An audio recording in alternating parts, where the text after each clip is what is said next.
Meus amigos, palavra de Deus em João 13, versículo 7.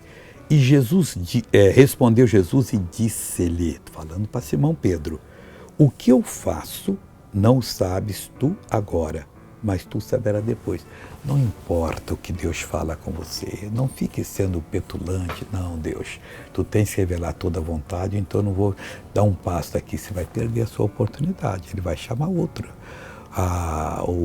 O tio da rainha Esther, o Mardoqueu, mandou falar para ela, quem sabe se para tal tempo tu chegaste a este reino, vai fazer o que Deus mandou.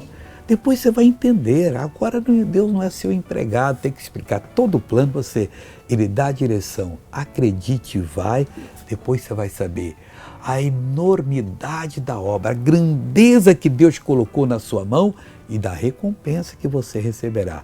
Ser fiel até a morte, ele vai lhe dar a coroa da vida. Veja essa pessoa que foi abençoada. Meu ouvido que eu não escutava. Qual que você não escutava? Esse aqui. Há quanto tempo? Até muitos tempos. Não escutava nada? Nada. Tapando esse podia dar um tiro. Era isso mesmo. Então tapa bem aqui agora. Olha para lá que eu vou dar um tiro aqui. Anitta, sou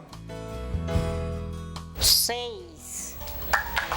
Agora eu quero orar com você. Pai, eu vim orar com esse meu amigo que tem um problema, uma necessidade, essa minha amiga, não importa quem é a pessoa. Meu Deus, o Senhor é Pai de nós todos, dirija essa pessoa, ajude a parar de resmungar, ficar chorando, mas se alegrar em Ti e acreditar em Ti, porque ela está acreditando, Pai, em Jesus e, na verdade, em Ti. Opera. Está repreendido todo o mal dela, em nome de Jesus. Amém.